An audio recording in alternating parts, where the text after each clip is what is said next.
जोहार सानाम को सगुन सिंगर ना गाते गाते कोचिंग सेंटर रे सानाम को सगुन दाराम तो देला तिना क्लास कोन एतोहब लेगे लहातना क्लास 10 वा इडियम्स और फ्रेसेस कोन पढ़ा लेदा ओना को आरहो मेना गया तो ओना को बन पढ़ावा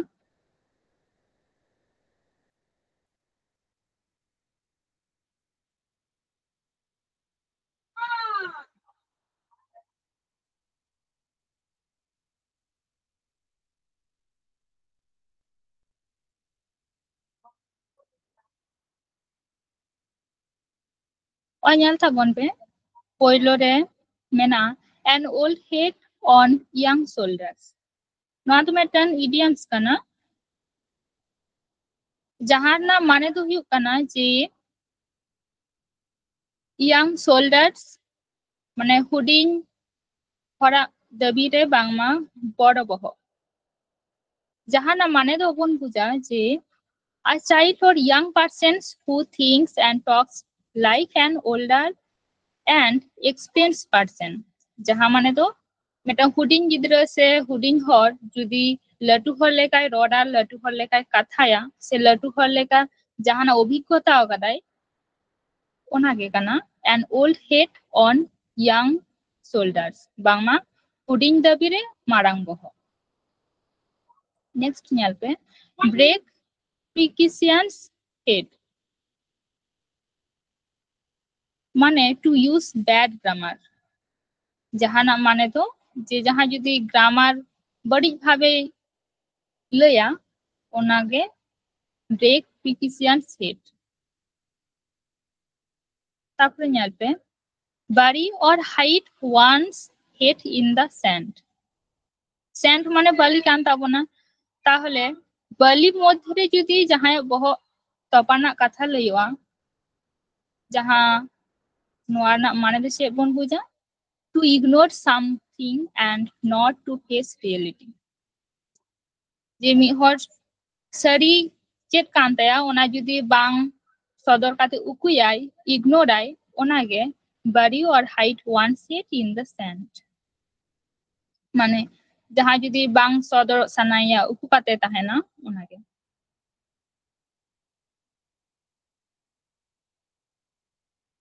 নেক্সট ñalpe পরে come to a head যাহা মানে তো reach a crisis যখন বহ মানে জাহানা যদি ক্রাইসিস তো জাহানা যদি আনাট সেটেরোয়া তাহলে উন দো বহরে মেটান আদি চাপ সেটেরোয়া আছে ওনাগে কাম টু আ হেড মানে তো রিচ আ ক্রাইসিস তারপরে 5 রে ñalpe going over one set যাহার নাম মানে তো বন বুঝা beyond one's capacity to understand बहुत चेतान ते जहाना कथा चलाना माने दे चे हो बाय बुझ लेदा ओनागे गोइंग ओवर वन सेट मी होरा वन सेट माने मी होरा बहुत चेतान ते पारोमना चेत पारोमना चेक बाम बाय बुझ दाड़ेदा तो beyond one's capacity to understand चे तिनगाने बुझा ओना कथा गे नोआ इडियम्स ते बन बुझा नेक्स्ट ñal पे हैंग वन्स हेड जहां माने तो to be ashamed mi hore aya सम्मान हानि ते लाजा आय माने दे चे hang one set mi hora बहुत तिरु को जहां दो to be ashamed next ñal tabon पे head and shoulders जहां माने दो much better than others এটা হর খন তিনো ভালে আরো ভালে जहां दो head and shoulders next ñal page रे head in the clouds माने दो चे to daydream जहां जुदी दिनोमान हो कुकमु ñalda जहां दो माने उद्मा कुकमु ñalda जे जहां दो मेटान इमेजिन कुकमु कल्पना लेकान कुकमु जे नोआ हुयुतिया हाना हुयुतिया ओने ओनागे हेड इन द क्लाउड्स जुदी ᱥᱮᱨᱢᱟ ᱨᱮ ᱵᱚᱦᱚᱜ ᱠᱟᱛᱮᱢ ᱠᱩᱠᱢᱩᱭᱟ ᱢᱟᱱᱮ ᱫᱚ ᱪᱮᱫ ᱠᱳᱱᱳ ᱪᱮᱫ ᱮᱢ ᱠᱩᱠᱢᱩᱭᱫᱟ ᱪᱮᱫ ᱵᱟᱝ ᱴᱷᱤᱠᱟᱹᱱ ᱫᱚ ᱵᱟᱹᱱᱩᱜᱼᱟ ᱟᱫᱚ ᱚᱱᱟ ᱦᱩᱭᱩᱜᱼᱟ ᱥᱮ ᱵᱟᱝ ᱦᱩᱭᱩᱜᱼᱟ ᱚᱱᱟᱜᱮ ᱥᱮᱨᱢᱟ ᱨᱮ ᱵᱚᱦᱚᱜ head in the clouds মানে to daydream তারপরে নন্ডে ñal ᱛᱟᱵᱚᱱ ᱯᱮ 9 রে head start মানে তো চেত an advantage over anyone else jahay ko kon নিজেরা মেটান ভালো সুবিধা যদি হইয়া তাহলে ওনাগে হেড স্টার্ট যাহাই বহক খুলেও কান তাই মানে তো যে উনিয়া ফায়দা হুইউগ তায়া তাহলে ওনাগে an advantage over anyone else এটা কখন উনিয়া বাংলা ফায়দা হুইউগ কান next ñalpe heads I win tails you lose যদি হেড খান দো নিজে জিত আর বাখান দো লস ওনা মানে তো চেত be the winner any case যাহা ক্ষেত্রে রেগে নিজে যদি জিতা তাহলে সব সময় নিজে মেনে যে যদি হেড পারা খান দো ইনি জিতা বাখান দো লস হইন তো ওনাগে be the winner any case যে কোনো ব্যাপার রেগে নিজে জিতে তো নো আইডিএমস ইউজ হওয়া তারপরে ñalpe heads up মানে তো চেত an advance warning of something jahanag ge judi laha khon judi advance re abo warning bon nyama mane dis hudis laha re bon nyam da to onage heads up judi laha re jahana bari na judi সংকেত em nyama je bang na do bari joa tale onka da alom kamiya tahle nischoi thik ge bon kamiya tahle সব সময় ঠিক যদি কামিয়া তাহলে না পাইলাম তাহলে না তো আগে বহু বাং তিরুগুয়া তো heads up দিছে দহ কাপে an advance warning of something jahana kami na judi warning em nyama lahare onage heads up tapore ñalpe heads will roll মানে তো jaha to assure dismiss or force to resign মানে রয়েছে যাহারা যদি dismiss মানে ক্যান্সেল হই না সে or force to resign মনে কাপে জব ক্ষেত্রে জব চাকরি রিজাইন মানে বাতিলা তাহলে ওনাকে হেডস উইল রোল দো ডিসমিস অথবা ফোর্স টু রিজাইন কেন next ñalpe keep coals of fire on one's head মানে তো ñalpe return good for evil and make one ashamed of his enmity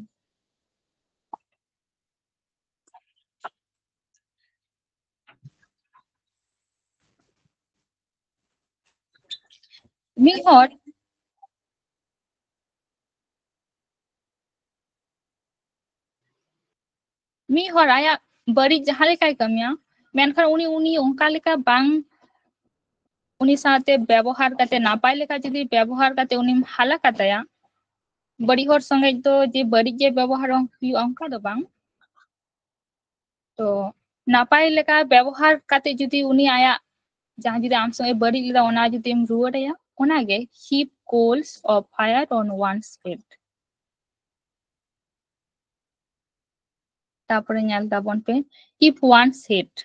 মানে তো যে to remain calm মানে তো শান্ত তো শান্ত তাহেন do keep one's head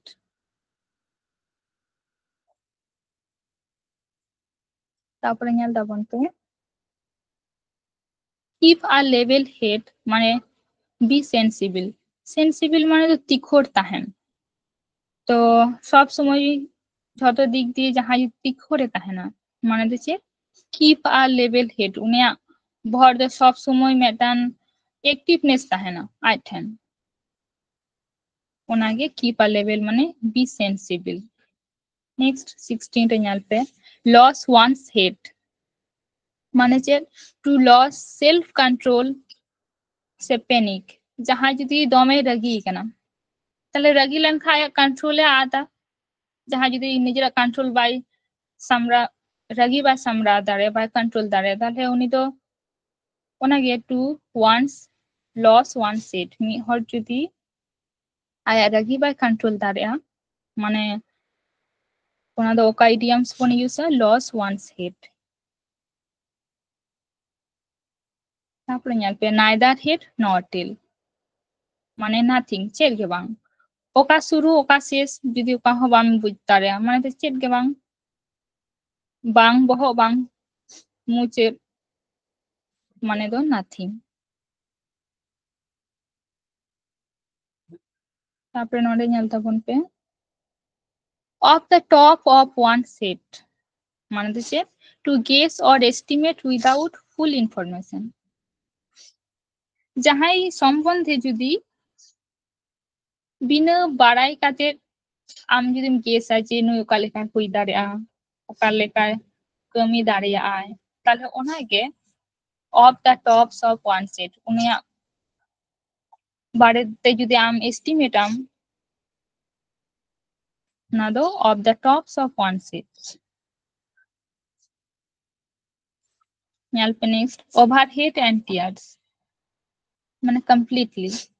সম্পূর্ণভাবে the overheads and tiers next nyal pe over one's head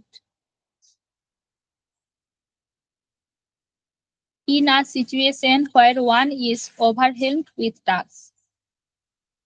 এমন মেটেন সিচুয়েশন যাহা দো মেটেন ব্যক্তি ওনা কমি রে আদি ইনভলভ পেতা है ना দমে খুশিয়া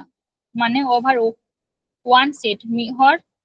মেটেন কমি আইন আদি গুরুত্বপূর্ণ কাতে হাতা গায় যে ওনা কমি কমি গে লাগায়া কমি পুরো গিয়ায়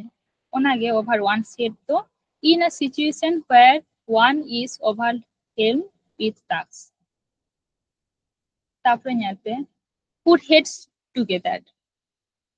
মানে consult one another bar hor akin someone akin ten kathakin লইয়া পেচিয়া মানে share akin consult akin মানে put heads together নড়তে nyala pe jaha head goda ge mina head mane do mete individual mitan ব্যক্তি ব্যাপার তো put heads together মানে বার হরা কথা লইও কানা তো ওনাগে বার হরা মতামত মি রকম খান ওনাগে put heads together তারপরে nyal pe solen headed মানে দেছে arrogant সে conceited arrogant মানে যে যাহাই যদি দমে অহংকার তাই ঘমন্ড তাই তাহলে উনি তো ওকা লেখান বাংলা solen headed কেন যে দমে ঘমন্ড না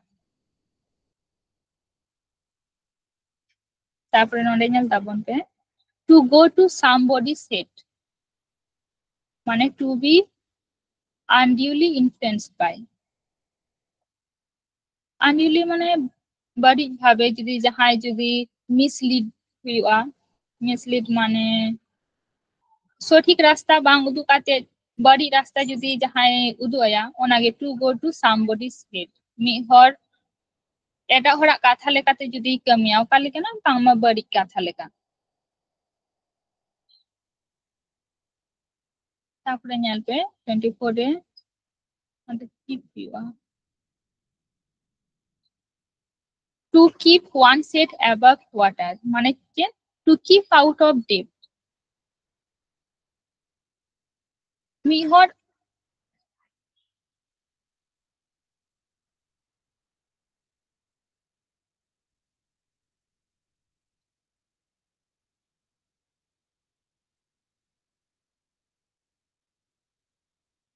মিহর যে কোনো মেটান ব্যাপার ক্ষেত্রে যদি বাহিরে থাকে না মানে to keep one set above water তারপরে নটা nyal pe to turn one's head মানে যে to cause to become conceited or arrogant মানে যাহাগে যদি ঘমন্ডি আয় যাহা কারণতে তো to turn one's head turn মানে তো achur to mi hora boho achurot tay oka leka khetre medan ব্যবহার রে তাহলে ওনাকে mi hora ব্যবহার oka leka huya যে ঘামান্ডি অহংকারী next nyalpe use one set মানে to think mi hore চিন্তেয়া মানে ge aya boho yusa then yusai তাহলে ওনাকে to use one set মানে to think তারপরে নোডে nyal tabon pe turn something on its head মানে সে to cause something to be opposite of what it was before जहाँ गे लाहाते घटाओ कान ओनाना opposite जुदी कारण जहाँ घटा ताले ओना गे turn something on its head आया to cause something to be opposite of what it was before आई साथे जहाँ लेका लाहाते हुई कान ता ओना कौन एटा रकम हुआ माने दिच्छे turn something on its head next nyal pe node wrap one set around it wrap mane pun baraiye bangma cotton so wrap one set around it mane che to understand something that one consider challenging or confusing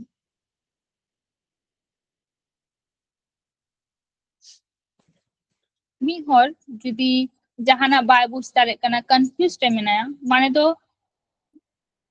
uni bera re menaya asset re menaya tale wrap one set around it aya chari pass ke chet bi kana chet bang kana bai bujh dare kana tale confused re menaya ona ge to understand something that one consider challenging or confusing next nyalpe rear one's ugly head jahan do set of a problem or something unpleasant जहां ये बड़ी व्यापार से जखन लइवा to appear take take place you are of an unpleasant event जहां के बड़ी घटना बड़ी कोनो सिचुएशन ना व्यापार लइवा ओना के rear one's ugly head ugly माने कुत्सित तो बड़ी घोड़ा बाबुन लिए जे ओकोया मेदहा नेल काती उंडुक लेना ओना कथा गे rear one's ugly head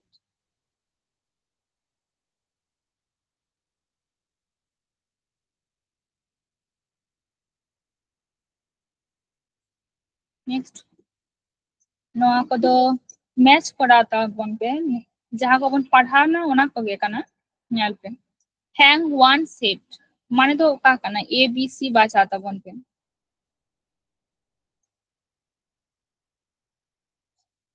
मी होरा बहो तिरबो कथा hang one set ओकाटा कांदा बना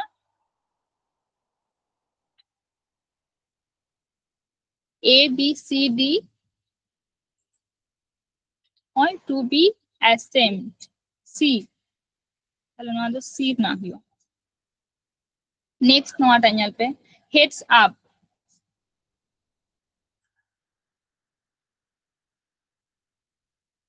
heads up का कना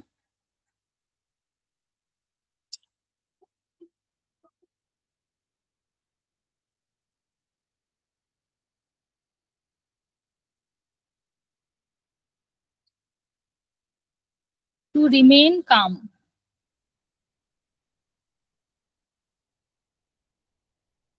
তারপরে নেল पे keep one set মানে an advance warning of something তারপরে নোয়া put heads together consult one another no beat না ঠিক তারপরে নোয়াটা আরো নেল তাবন पे going over one set মিহরা চেতান্তে যাহা পারম না মানে চে হবাই বুঝ দাঁড়েগা তাহলে ওকাটা কান তব না নোয়া কো মধ্যে निश्चय नोआ बी रना beyond one's capacity to understand जे आया बुझ शक्ति कम गया बाय बुझ दाड़ेगा नेक्स्ट ᱧᱮᱞ पे नोआ head in the clouds Sharma रे बहक माने जुदी जहां जुदी शर्मा रे बहक काते जपीदा माने जे कुकमु ᱧᱮᱞदा दिनमान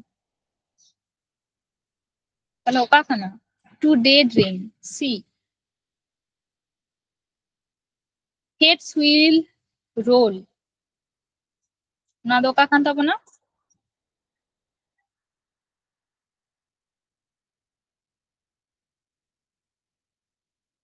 एट ना dismiss or face to resign तारपन नोआ solemn headed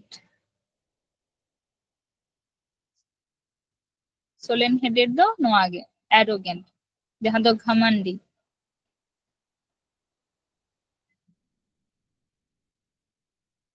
नेक्स्ट आरहो ᱧᱮᱞ पे नोडे come to a head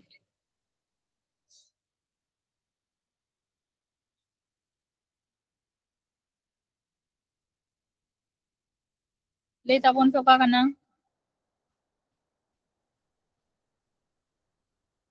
use one said lost one said neither head nor tail heads I win tails you lose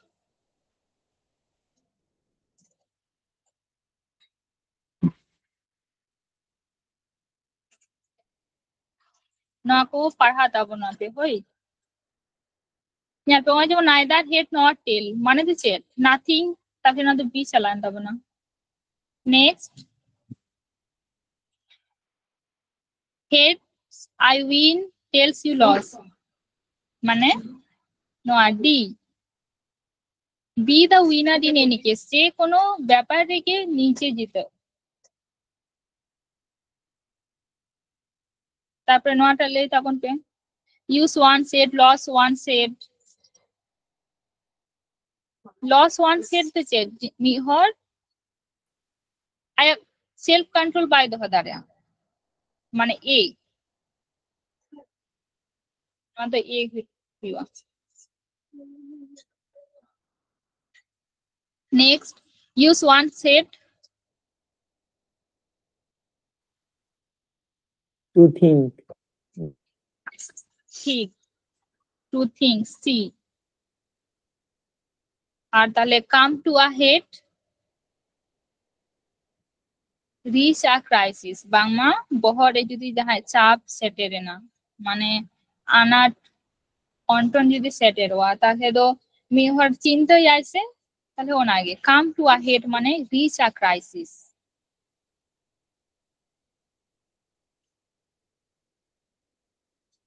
next ᱧᱮᱞᱯᱮ नोडे दो तीना गान हा इडियम्स ना झतो के माइंड रिलेटेड माने माइंड वर्ड मेसा मेना तो ᱧᱮᱞᱯᱮ बी इन टू माइंड्स बांगमा बारिया मनान हर माने तो चे unable to decide indecisive in dilemma माने जहां जुदी बाय ठीक दाड़े कना ओकाय कमिया ओकाय बांग कंफ्यूज रहता है ना माने गे बी इन टू माइंड्स नोआय कमी से हनाय कमिया बाय ठीक दाड़े तापरे नोआ बियर इन माइंड माने टू रिमेम्बर मने रे दोहका माने तो चे दिसे दोहका to remember next is somebody's mind is माने तो इजी सहज alleviate someone's anxiety मी हरा चिंता भावना नासे जुदी कटिए कम ᱧᱚᱜ दाड़ेताम माने chain is somebody's mind somebody उनी मी हर तो ओनागे नेक्स्ट ᱧᱮᱞᱯᱮ कोडे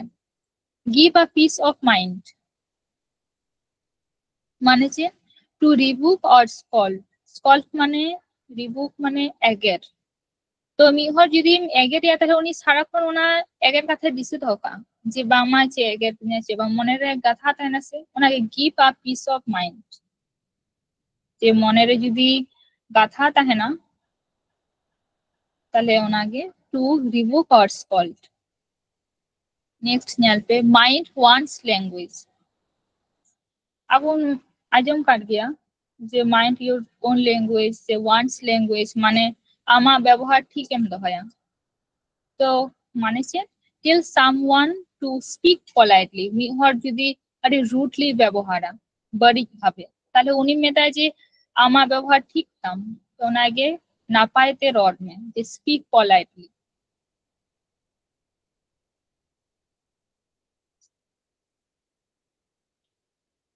নেক্সট নোডে ñেল পে great mind things alike. Alike মানে একই রকম, মিট লেখা মানে তো সে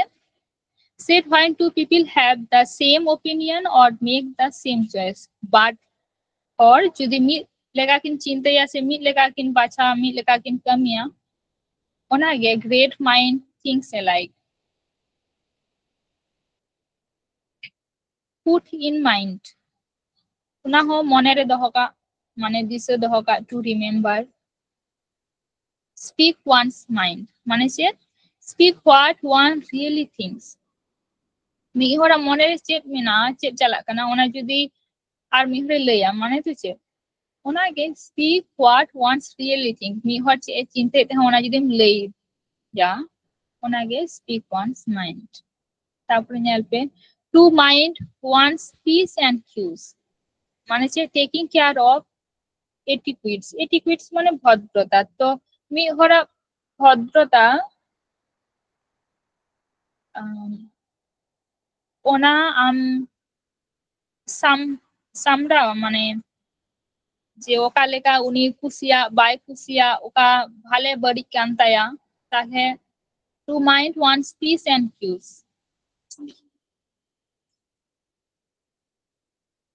তারপরে ñel sabon pe note exercise में ना उन कान के माइंड रिलेटेड खंड ताहे कना, तो नोआ को लेता बन पे पुट इन माइंड माने तो दिसे दहका मने रे दहका, ताले ओका कान थबना नोआ दो ए बी सी डी, नोआ को मध्य ओकाटार ना माने तो दिसे दहका।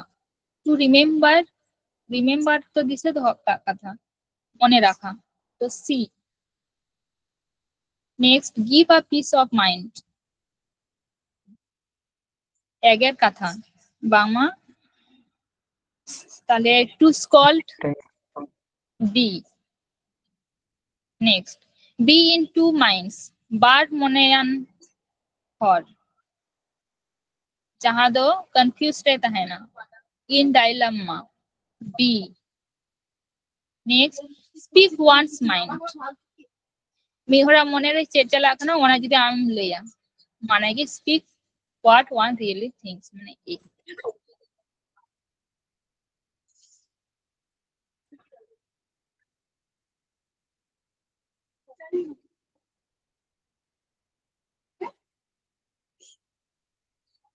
तापरे ñel पे नोंडे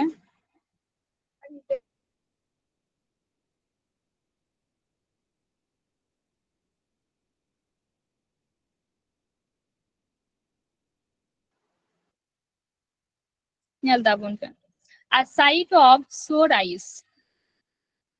মানে a person or thing that one is extremely pleased or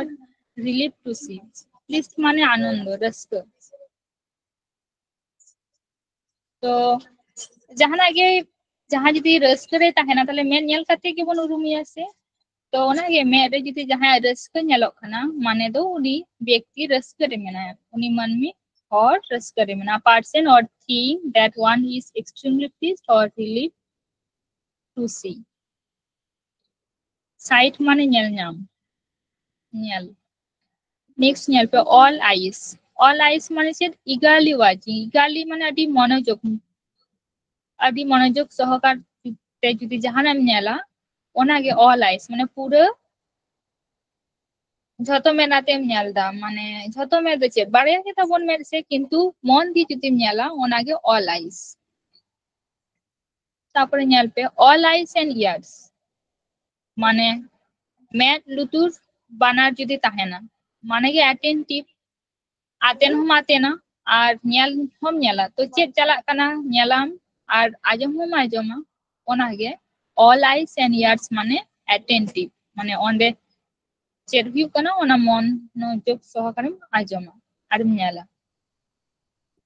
তারপরে all eyes are on মানে যে watching attentively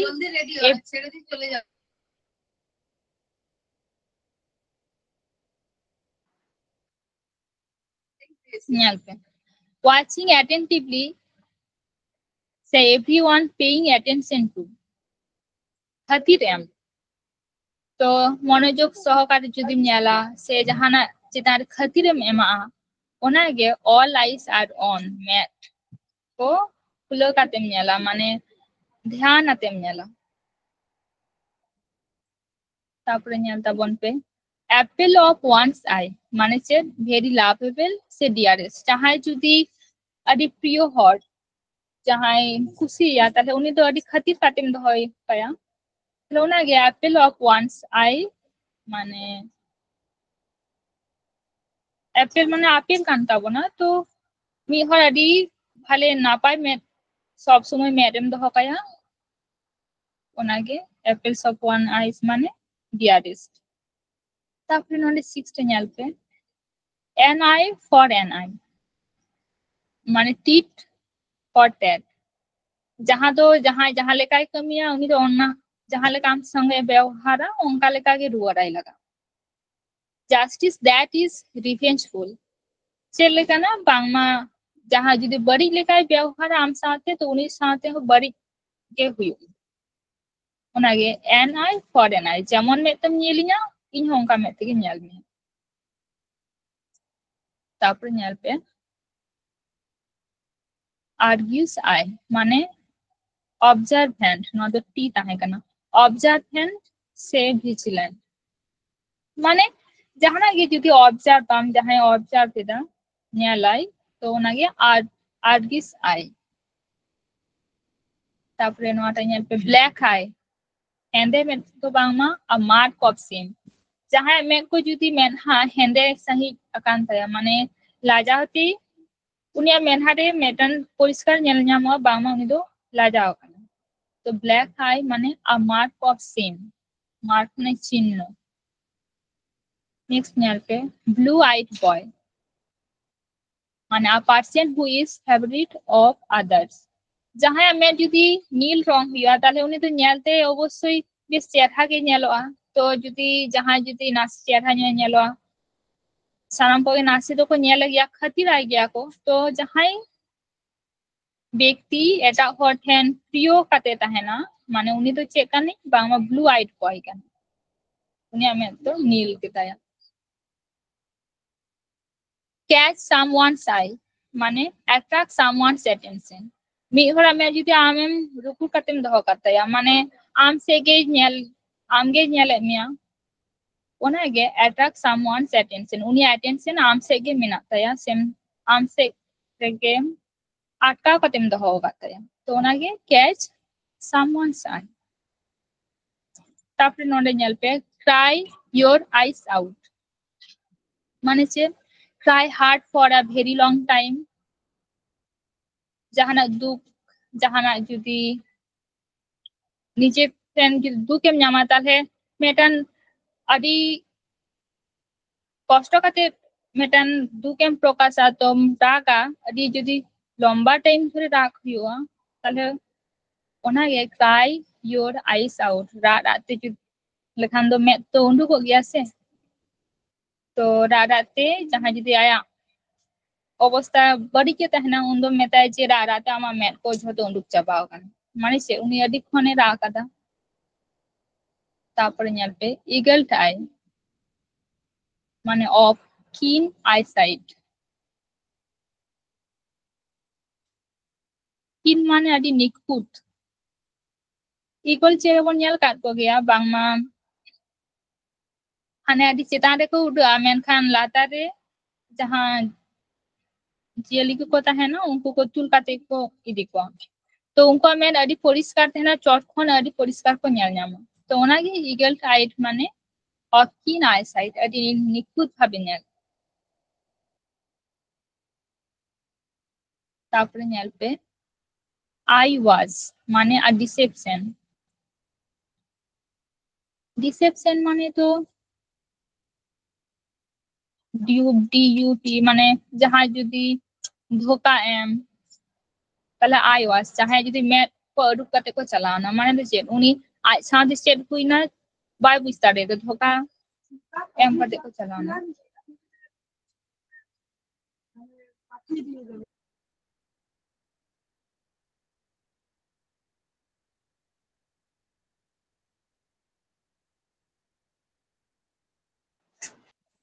tapor node nyal tabon pe eyebrow racing eyebrow met kuti racing মানে তো রাখা মানে হচ্ছে nyal pe something which is surprises or shocks or offends people মানে jahan nyal kate jodi mo obak na চমকা হয় না তাহলে চমকার তো এক্সপ্রেশন ওকা লেখা থাকে না ম্যাটকুটি কো হয়তো রাখাবো তখন আছে অবাক লেনখান তো না গিয়ে আইব্রো রেসিং মানে সামথিং হুইচ ইজ সারপ্রাইজেস তারপরে নন্দে nyalpe in the eye of a storm মানে ঝড় বৃষ্টি jahan do hoy ko deeply involved in a difficult or controversial situation which affect or interest a lot of people এমন একটা situation যাহা তো বাড়ি situation বাড়ি क्या অনেক সিচুয়েশন রে যদি যাহা ইনভলভ পে তাহেনা ইনভলভ হয় মানে আয় জপড়া তো ওনাকে in the eye of a storm যদি আম যদি ঝড় বৃষ্টি রে কয়কা মানে তো চে মিহর বাড়ি জাহানা যদি হুইক কানা ওনাই নেলে ইনভলভ হয় মেসাই আই হনাই ক্ষতি রাজি চেট হুইক কানা চেট বাং ওনাগে নেক্সট জন্ডিস আই মানে তো চে to look at something with a prejudiced mind or bias.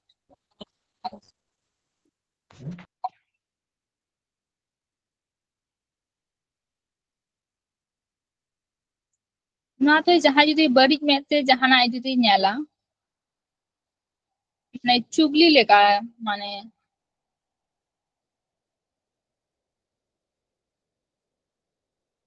जुदी बड़िज में ते जहां जहाना नेला ओना दो jaundice eye next नेल पे keep an eye on माने to watch by periodically माने টাইম ধরে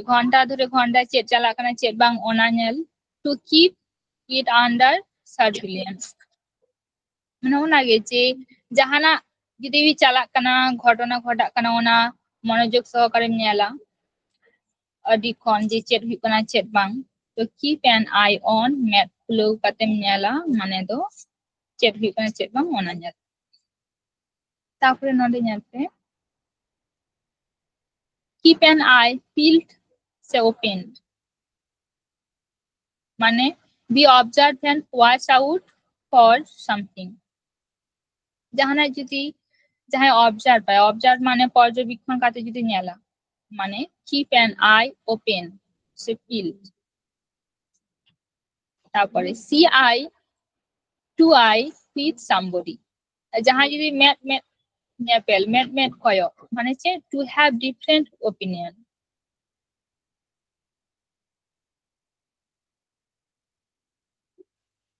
মানে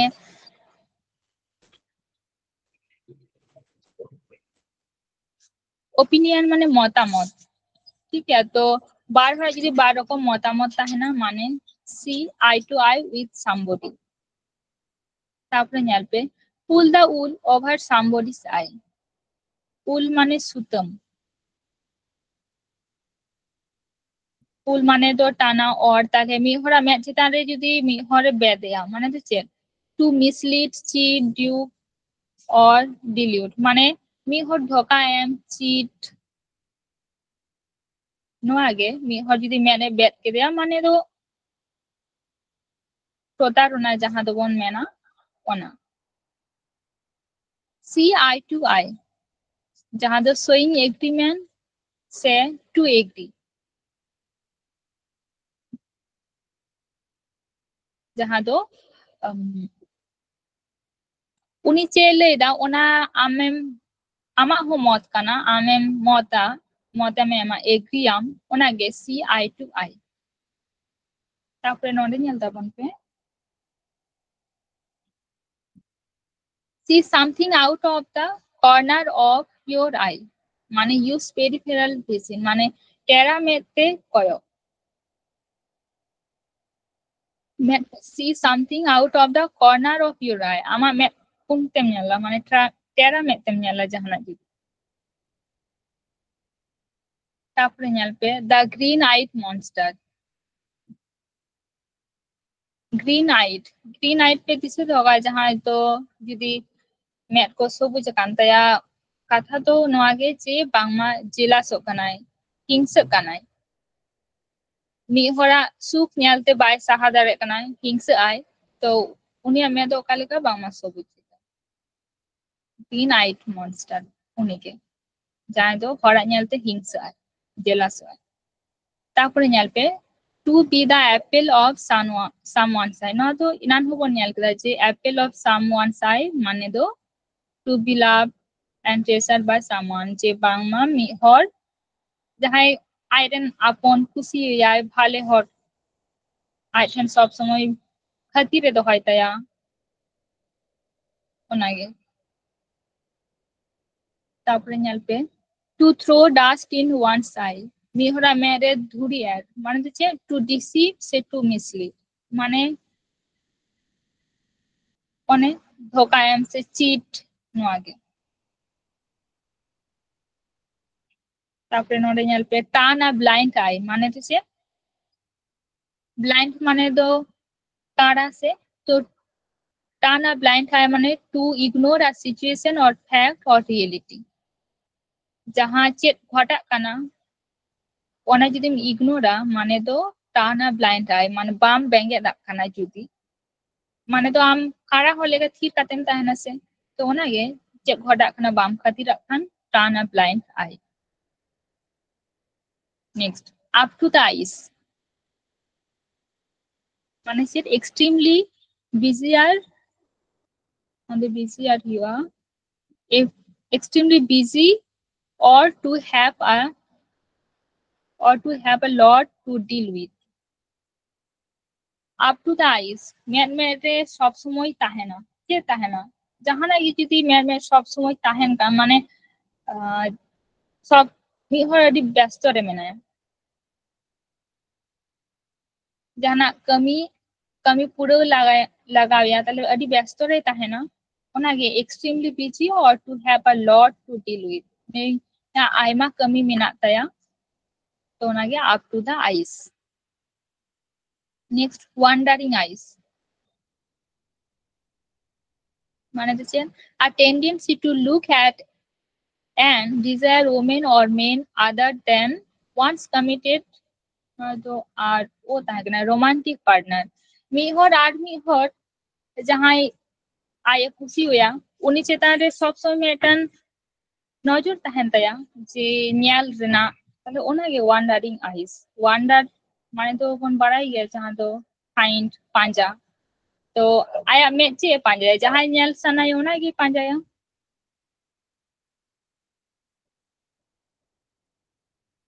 তো নোয়া দো টাস্ক কানা করাটা ওয়ান পে ম্যাচ to throw dust in one's eyes তো কাটা বন বাচ্চা মিহরা মেরে ধুরি আর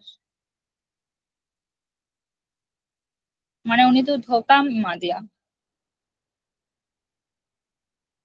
টু মিসলিড নন উনি সাথে বড়ি ব্যবহার তাহলে নোয়া দো বি চালান তাবনা next see something out of the corner of your eye প্যারা মেতেনিয়াল ওকা কানা বাংমা use peripheral vision see তারপরে নোয়াটা লেপে to be the apple of someone's eye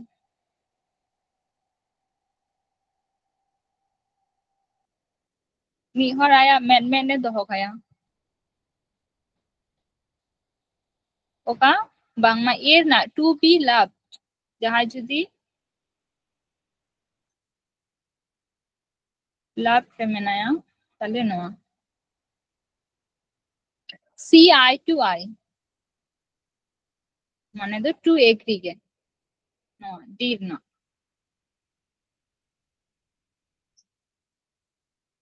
नवा को ले ताबन पे see eye to eye with somebody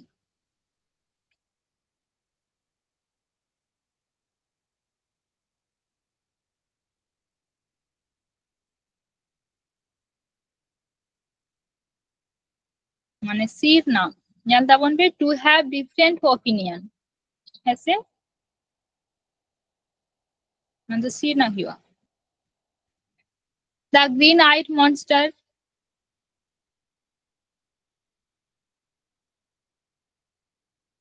हरियर में ते बेंगे देता ओका काना ओकय तो बामा जिला सा तो डीर ना और ñal ते हिंसा डीर ना नवा दो next turn a blind eye parang hor leka bam benge da oka katha jaha do kono jahana ঘটা রকম ইগনোরা তাহলে এ to ignore a situation the এর না next pull the wool over somebody's eye Macbeth oka kana bangma cheat bir na noa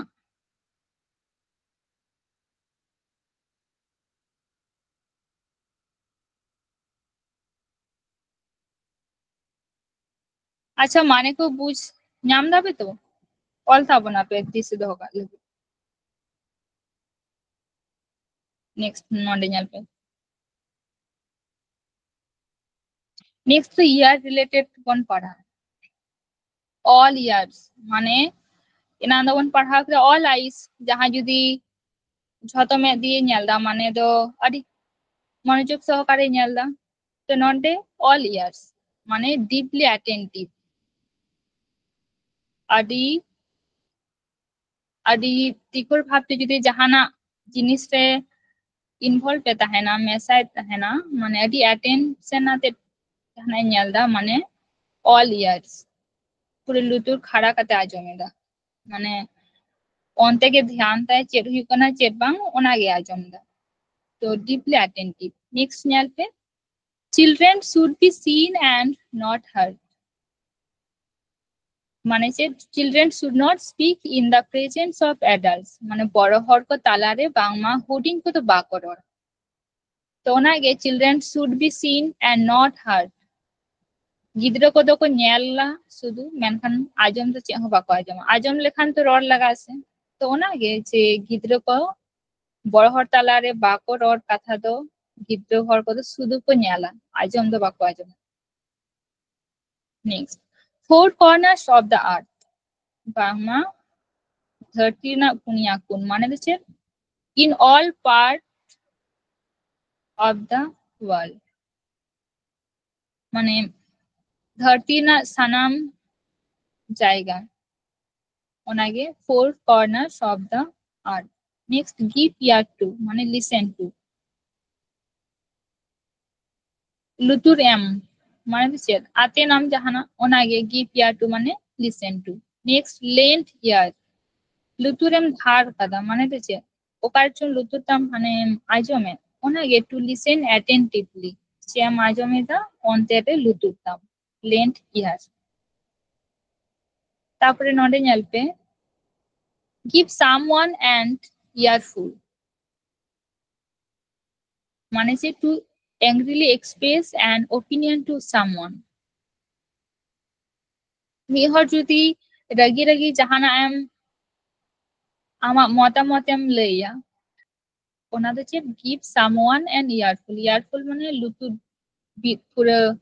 লুতুর পেরে তো লুতুর পেরে चे মাজমায়া জাহানা কথা মাজমায়া তো चे কান কথা বা আমার জাহা দো মতামত কথা মেনখান রাগি রাগি যদি লইয়া তো নাগে give someone an earful লুতুর যদি পেরে যেতে চিকাতে রাগি কথাতে তো নাগে দিছে কা আপে to angrily express an opinion to someone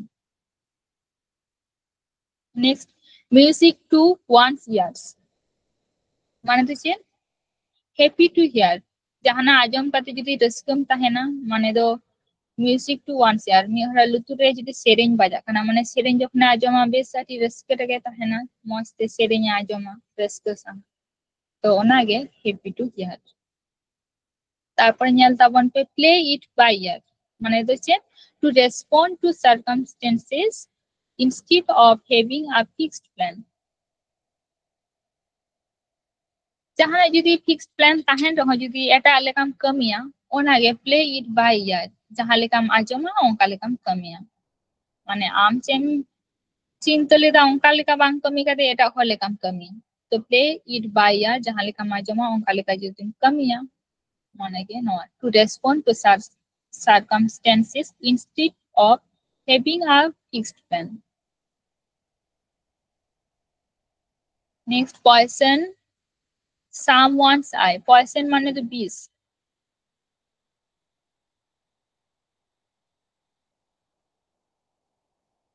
না তো eye তো বাং হিয়া না তো someone's ear হিয়া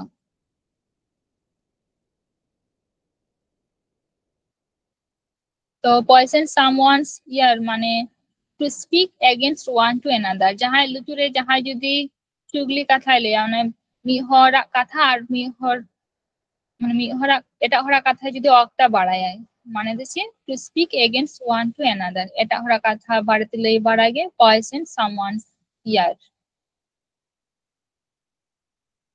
তারপরে নড়ে যাবে said by the ears মানে হচ্ছে to cause a dispute or quarrel তাপাম তো যদি হরা কানে কানে হরা কানে আজ মেটা সংসারে তাপাম খপরে তো হুᱭᱩᱜ গিয়া তো ওনাকে said by the ears মানে to cause a dispute or quarrel jahan do tapam na karon huwa jodi jahanak katham ajoma tale ona do tapam na karon huwa next nyalpe the wall have ears na to bon ajom kat gaya se je দেওয়ালেরও কান আছে সে fit হয় আজম গিয়া কথা হচ্ছে maybe over here so be careful what you say am sam leida ona সাবধান সেম লেয়ার যাতে হর পা আলোক আজম তারপরে to bear a charmed life মানে তো হচ্ছে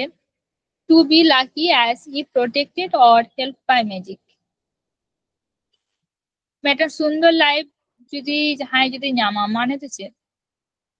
একটা নাপাই লাইফ নাম ওনাকে to be lucky as if protected or helped by magic যদি যাহানা ম্যাজিক দ্বারাইতে উনি সে যাহা যদি হেল্প সাহায্য হয়ে যায় তাহলে ম্যাডাম উনি সৌভাগ্যবাদী ভাগ্যবান হরে হিয়া তাহলে উনি জীবন বেশ না পাইতে চালা ওনাকে to bear a charmed life তারপরে nyalta bon pe to turn a deaf ear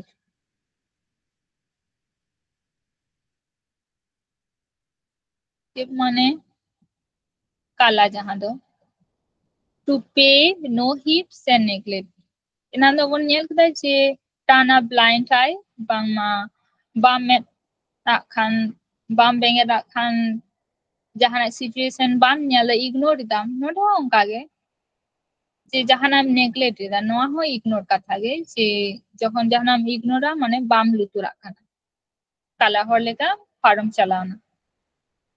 next wet behind the ears মানে যে ইন এক্সপিরিয়েন্স সে মেচিওর সে নিউ সামথিং যাহাই যদি যাহাই জিনিস রে যদি নাওয়া গিয়ায় বাই বাড়ায়া যেমন গাড়ি যাহা যদি চালা বাই বাড়ায়া তাহলে উনি তো ওকা লেখা নি বাম wet behind the ears jahan nawa hor se nawa na jahanak kami bai baraya ona do oka idioms kon use ba ma wait behind the years wait মানে তো লহর তো না গেলু মি হরা আয়া টাইম রে যদি চেক ঘটা কানা চেক বাং ঘটা উনি তো bai barai jhoto ge nawa ge taya তো নেক্সট নডে এক্সারসাইজ করা তখন पे ম্যাচ যে কোন পড়াও কিদা নিয়াতে four corners of the earth माने धरती ना सनाम कुन माने पुनिया कुन माने धरती ना सनाम कुन তাহলে ওকা কান্তা বন নডে to listen, to neglect in all part of the world, say deeply attentive. A, B, C, D. Oka bon bacha? C. Hewang se? In all part of the world. Bangma dharti na sanam pahata sanam dikre. Give ear to. Lutur B, lutur M. Mane oka? Ate nam to? A ᱨᱮᱱᱟᱜ ᱦᱩᱭᱩᱜ তাহলে ওকা A ঠিক না তো তাহলে এর না two lesson all years যত লুতুর অন্তে গেতাম মানে তো চে ডিপলি deeply অ্যাটেন্টিভ attentive ডি next to turn a deaf ear মানে কালা হলে কাম পারম চালানা মানে টু নেগলেক্ট যে বাম খাतिर নেগলেक्ट किदम ना तो इग्नोर किदम तो ना दो बी ना दो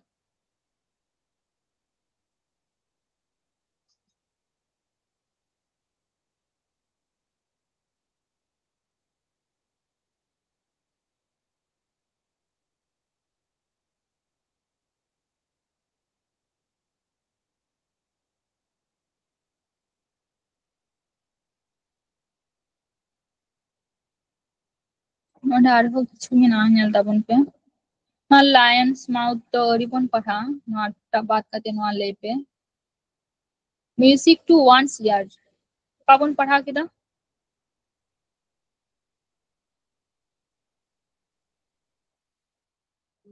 happy to बामा जहां हैप्पी टू हियर सी आजमोआ मौज कथा नेक्स्ट पॉइजन समवन्स आई तो बानवा तो यार बामा बड़ी माने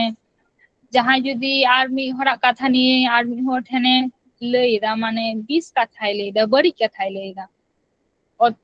অক্তা চর্চা जहां दो चुगली कथा तो ओका करना A B C D D ᱨᱮᱱᱟᱜ D ना ठीक to speak against one to another এটা হর বাড়াতে লই said by the years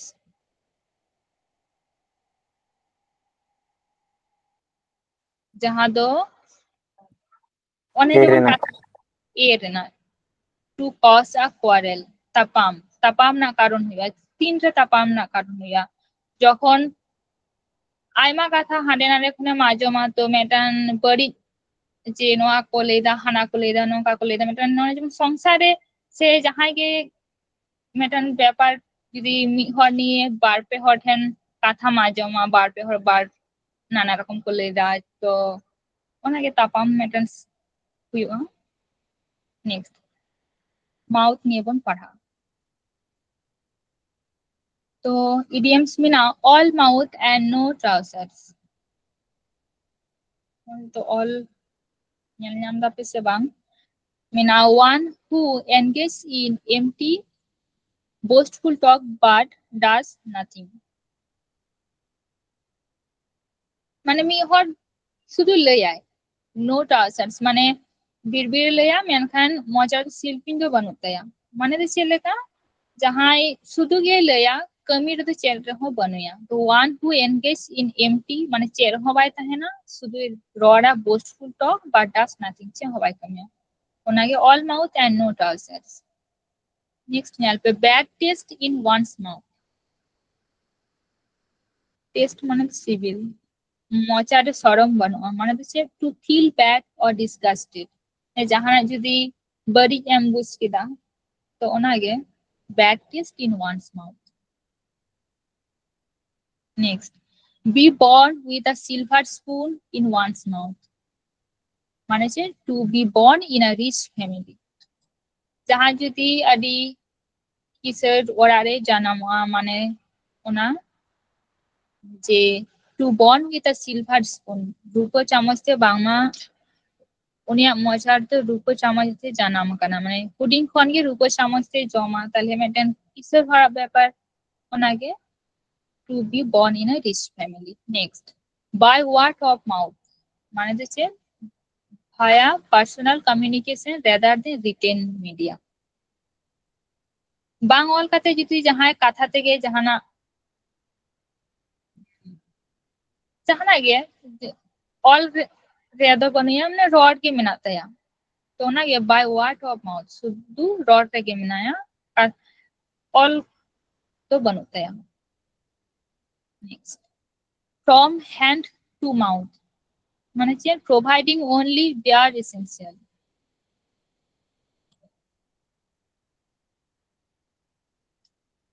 যাহা যদি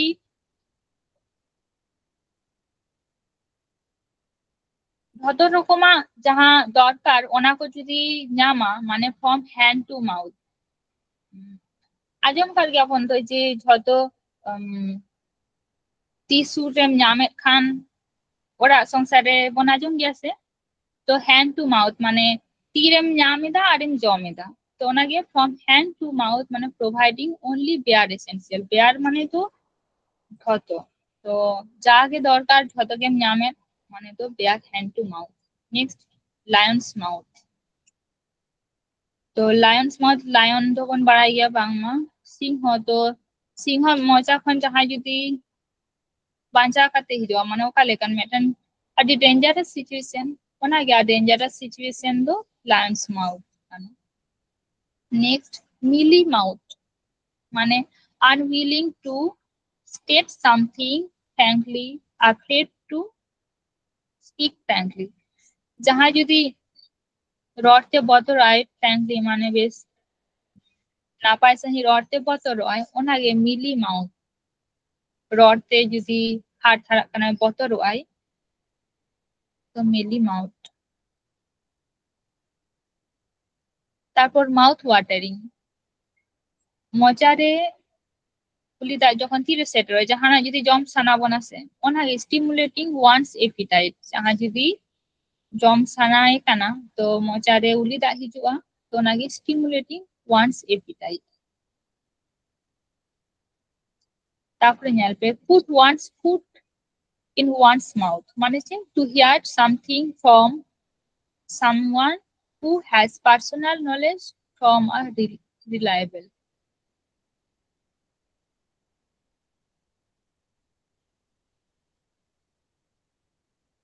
মানে হচ্ছে to hear something from a someone যাহাই মিহর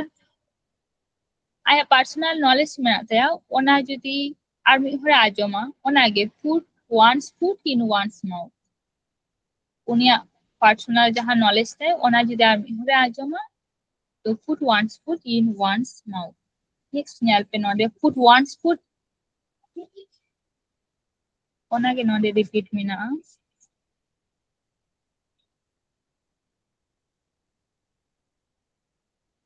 to foam at one's mouth মানে হচ্ছে to get very angry যাহা যদি আদি দাগিতে মেনায়া মানে to foam at one's mouth.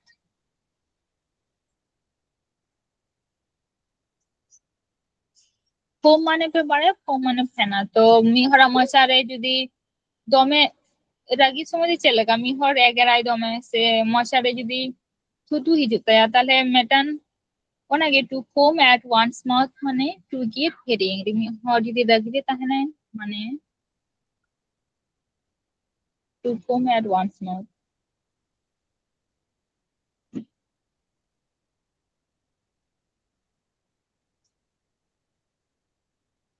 Next নিয়ালপে হার্ট রিলেটেড মিনা থাকবো না আ হার্ট অফ চেঞ্জ মানে change a change in one's opinion. Opinion মানে মতামত তো মিহরা মতামত যদি পাল্টা ওনাগে আ হার্ট অফ চেঞ্জ ওকা লেখায় পাল্টানো বা আমার উনি অন্তরে হৃদয়ে চেপ চালা কাঁধনা পাল্টা আনতে তো ওনাগে মিহরা মতামত পাল্টানো মানে আ চেঞ্জ অফ হার্ট অন্তরখন উনি পাল্টানো. নেক্সট চেমিনা আফটার ওয়ান্স ওন হার্ট মানে sharing or having one's taste or views ᱢᱤᱫ ᱦᱚᱲ ᱪᱮᱫ ᱞᱮᱠᱟ ᱚᱠᱟ ᱞᱮᱠᱟᱭ ᱧᱮᱞᱟ ᱥᱮ ᱚᱠᱟ ᱞᱮᱠᱟ ᱩᱱᱤ ᱚᱱᱟ ᱨᱮᱱᱟᱜ ᱥᱚᱨᱚᱢ ᱡᱟᱦᱟᱱᱟᱜ ᱜᱮ ᱧᱟᱢᱟ ᱛᱚ ᱚᱱᱟ ᱡᱩᱫᱤ শেয়ারাই তো ওনাকে after one's own heart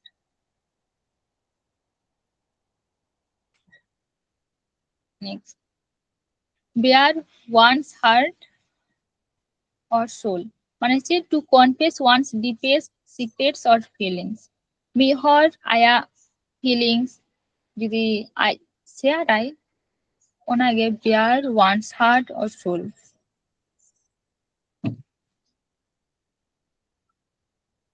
next ᱧᱮᱞ ᱯᱮ চিকেন হার্টেড চিকেন মানে তো বাড়াই গিয়াবন যত তো চিকেন হার্ট মানে তো চেদ বন বুঝা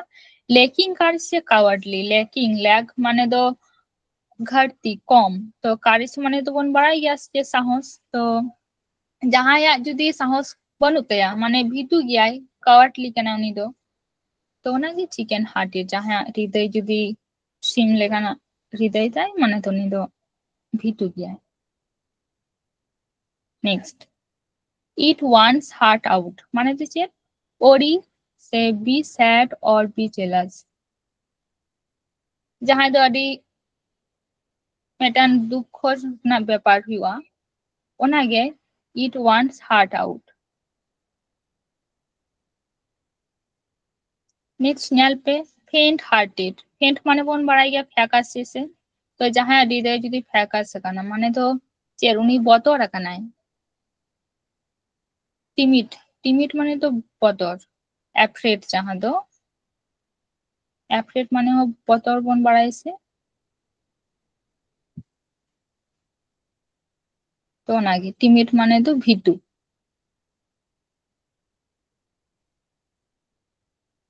নেক্সট ᱧᱮᱞ পে ফলো ইয়োর হার্ট মানে যে rely on one's deeper feelings and instinct when making a decision মানে যাহা আম ডিসাইডাম ওনাগে যে ফলো ইয়োর হার্ট আম চেম কামি লাगिदोग কানা ওনাম কামিয়া rely on one's deeper feelings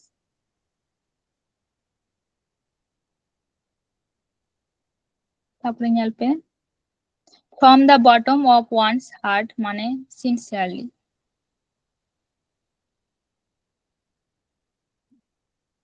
sincerely মানে আদি গুরুত্বপূর্ণ তো মি হর from bottoms of one's heart মি হর যদি অন্তর খন মেটান পতিও লেখা যদি তাহানা সে মেটান আদি গুরুত্বপূর্ণ মেটান ব্যাপার নিয়ে তো ওনাগে মি হর যদি আদি সিনসিয়ার রে তাহানা জাহান ছদ ক্ষেত্রে রেগে তো ওনাগে from the bottom of one's heart next ᱧᱮᱞ pay go to one's heart মানে যে to touch the deeply to touch one deeply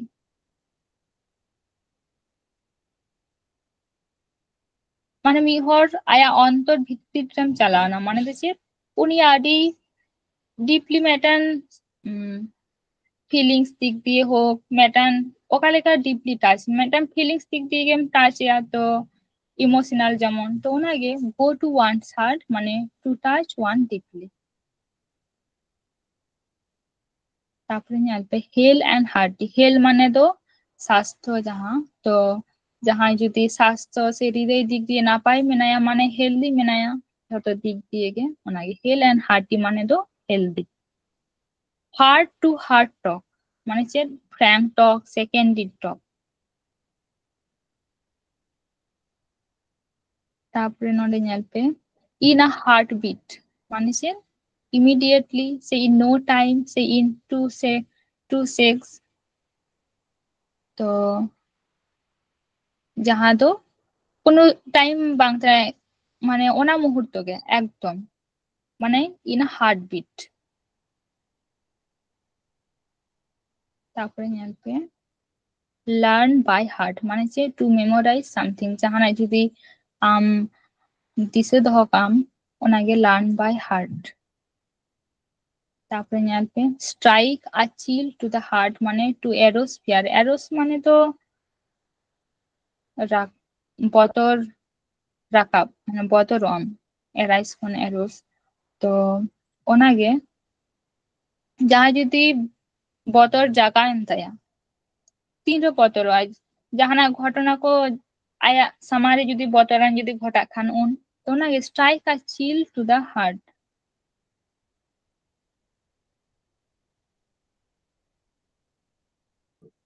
Next নড়ে ñal pe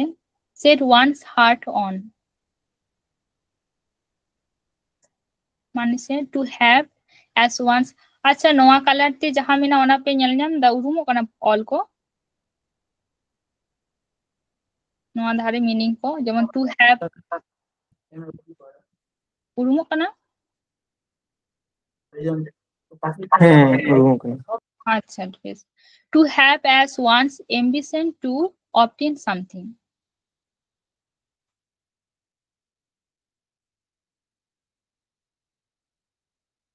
মানে যাহাই যদি যাহা ambition তাহেন তায়া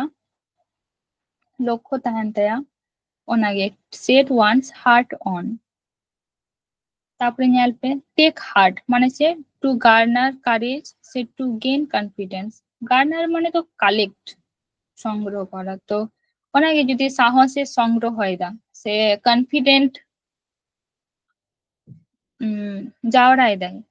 তো মানে সে টেক হার্ট তারপরে ñal pe to bear one's soul say heart মানে to reveal one's innermost thought reveal মানে প্রকাশ করা তো মি হর আয়া মনে ভিতরে চেদ মেনা ওনা যদি প্রকাশা মানে যে to bare one soul or heart তারপরে ñal pe to one's heart's content মানে যে as much as one wants to যাহা তিনে মি হর জাহানাই যদি খোঁজ খান ওনাগে অ্যাজ ওয়ান্স হার্টস কন্টেন্ট আয়া খোঁজ তিনাগ গান মেনা উনে যদি খোঁজ খান কন্টেন্ট মানে তো বন বাড়াই গে যাহা দো সূচিপত্র তো তিনা আয়া খোঁজ তিনাগ মেনা উনে যদি খোঁজা মানে at once hearts content আয়া hৃদয় রে তিনাগ গান মেনা উনা গে খোঁজা নেক্সট নড়ে ñal pe to have one's heart in the right place মানে সে to have a kindly and sympathetic disposition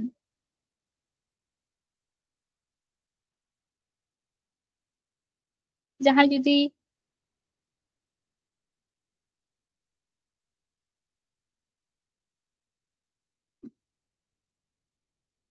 যাহা যদি মেটান আই চিন্তা রে মেনাया से उनी ओका लेका दिस हुदिस एम लगा तो ओनागे to have a kindly and sympathetic disposition মানে to have one's heart in the right place তারপরে ñal pe noa to put one's heart and soul into something মানে যে to put one's interest and lot of energy into someone जहां कमी लगी ते जुदी जहां आया पूरा दारे रिस्क ओना रेगे मेसा काय ओना गे to put one's heart and soul into something মানে आया অন্তর হৃদয় যত ওনা রেগে এম কাদা তো ওনা গে next ñal pe to take to heart মানে যে to grieve over সে to be greatly affected সে to consider something very seriously জাহানা গ্রিফ মানে তো দুঃখ তো জাহানা চিতা রে দুঃখ সে জাহানা বাড়ি ঘটা কোন জিনিস যাহা দো আদি সিরিয়াস ব্যাপার তো ওনা চিতা রে মিটান দুঃখ বাড়ি যদি ঘটা তাহলে তো দুঃখ ফিল গিয়া ওনাকে টু টেক টু হার্ট মানে হৃদয় রে ওনা দো মেটান কথা আছে যে ওনা দো বাড়ি জিনা তো ওনাকে টু টেক টু হার্ট তো নন্ডে ñal pe next Mena to wear one's heart on one's sleeve মানে যে express one's feelings openly যাহা যদি আয়া অন্তর চে মেনা চে চিন্তা ইদা চে অনুভবা ওনা যদি ওপেনলি লই প্রকাশা ওনাগে to wear one's heart to one's sleeve তারপরে ñal Tapan pe touch one's heart মানে যে affect someone emotionally মিহ হৃদয় দিক দিয়ে স্পর্শ আতিরে যাহা তীরে উনি ইমোশনালি যাহাই যদি স্পর্শে মানে ইমোশনালি দিক দিয়ে যদি এফেক্ট উনি চেতারে পাড়াও না তাহলে ওনাগে এফেক্ট সামওয়ান ইমোশনালি মানে টাচ ওয়ানস হার্ট তারপরে নডে ᱧᱮᱞᱯᱮ ম্যাচ ᱞᱟᱹᱭ ᱛᱟᱵᱚᱱ ᱯᱮᱥᱮ to one's heart content ᱢᱤᱫ ᱦᱚᱲ ᱟᱭᱟᱜ ᱦᱨᱤᱫᱚᱭ ᱨᱮ ᱡᱟᱦᱟᱸ ᱛᱤᱱᱟᱹᱜ ᱡᱟᱦᱟᱸ ᱢᱮᱱᱟᱜᱼᱟ ᱢᱟᱱᱮ ᱫᱚ ᱪᱮᱫ ᱡᱟᱦᱟᱱᱟᱜ ᱜᱮ ᱡᱟᱦᱟᱸ ᱛᱤᱱᱟᱹᱜ ᱠᱷᱚᱡᱟ তাহলে ওকা A B C D ᱱᱚᱣᱟ ᱫᱚ ᱛᱟᱦᱮᱸ C ᱨᱮᱱᱟᱜ as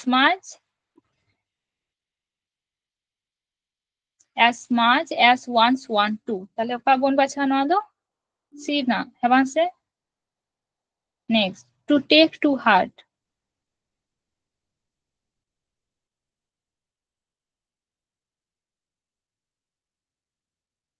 মানে হৃদয় রে যাহা যদি হাতাও কিদা মানে চেদ লেকানাᱜ কাথায় হাতাও বাড়িᱡ ᱡᱷᱚᱛᱚ ভালে বাড়ি ঝᱚᱛᱚ লেকানাᱜ ᱜᱮ হাতাও মেনখান to take to heart ধোকা দুঃখ কথা তো to grieve to grieve to তো ভাইয়া to grieve over he অনরে to grieve over তাহলে ওকা বন বাছায় to না তো D next ᱧᱮᱞᱯᱮ take heart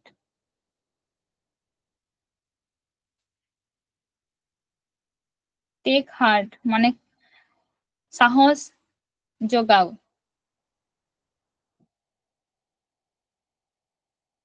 take heart ওকা বন বাছা তাহলে গার্নার মানে লই কেদা যে কালেক্ট তাহলে ওকা টু গার্নার কারেজ যে বাংমা সাহস জোগাও তাহলে না তো বি হেল এন্ড হার্টি স্বাস্থ্য আর হৃদয়ান হর তো ওকা লেকানি বামা উনি তো আর হেলদিয়ান হর কানা মানে ঝট নাপাই হর तो हेल्दी ए